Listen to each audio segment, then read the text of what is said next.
20वीं शताब्दी के पहले दशक में जब अंग्रेजी शासन का दमन चक्र भारतीय जनता पर पूरी निरंकुशता से जारी था, जनता को बुरी तरह से रौंदा और कुचला जा रहा था, तब 1909 में लंदन में एक अंग्रेज गुप्तचर को सरेआम गोलियां मारकर पूरी दुनिया में तहलका मचाने वाले वीर योद्धा थे मदनलाल ढींगरा।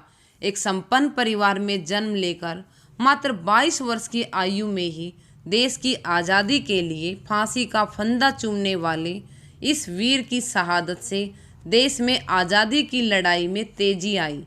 इनका जन्म पंजाब के अमृतसर में प्रसिद्ध सिविल सर्जन डॉक्टर दित्तामल के घर 18 सितंबर 1883 को हुआ था। आधुनिक और पढ़ा लिखा परिवार होने के कारण पिता अंग्रेजों के वफादारों की सूची में थे, जबकि माता अत्यंत धार्मिक एवं संस्कारी महिला थी।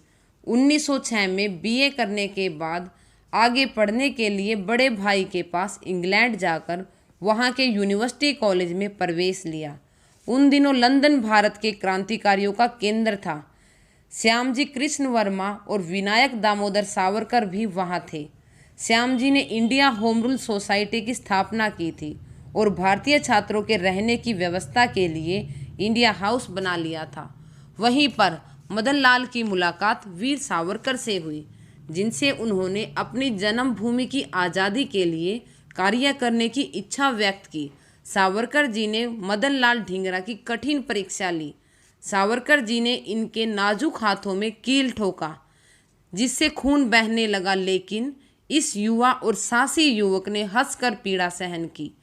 क्रांतिकारी कार्यों में सफल हुए तो वीर सावरकर जी ने खुश होकर उन्हें गले लगा अपने मिशन में शामिल कर लिया। उन पर देश की आज़ादी की धुन इस कदर सवार थी कि जब महान क्रांतिकारी खुदीराम बोस और उनके साथियों को फांसी दी गई तो ढींगरा शहीदों की स्मृति में बैज लगाकर कक्षा में गए, जिसके कारण उन्हें जुर्माना भी भरना पड़ा।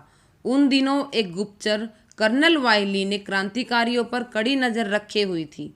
जुलाई 1909 की रात इंस्टीट्यूट ऑफ इंपीरियल स्टडीज़ के जहांगीर हाउस में भारतीय राष्ट्रीय एसोसिएशन के वार्षिक दिन के रूप में भव्य कार्यक्रम किया जा रहा था, जिसमें बड़ी संख्या में भारतीय सेवानिवृत्त अंग्रेज अफसर और नागरिक शामिल थे।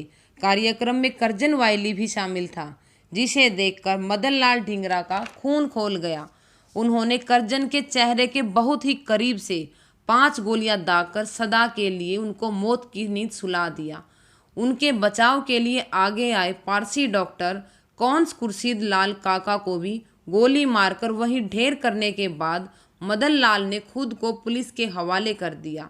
इस प्रकार इस निडर नवयुवक ने बड़ी वीरता का परिचय देते हुए अपनी मातृभूमि के अपमान का बदला उनके देश की धरती पर खून के बदले खून बहाकर ले लिया। अगस्त को लंदन की पेंटविले जेल में फांसी से पहले उन्होंने बहुत ही निडरता से कहा कि मेरी शहीदी से स्वतंत्रता संग्राम में तेजी आएगी और वो आज़ादी के आंदोलन में बनी शहीदों की माला के अमर मन के बन गई।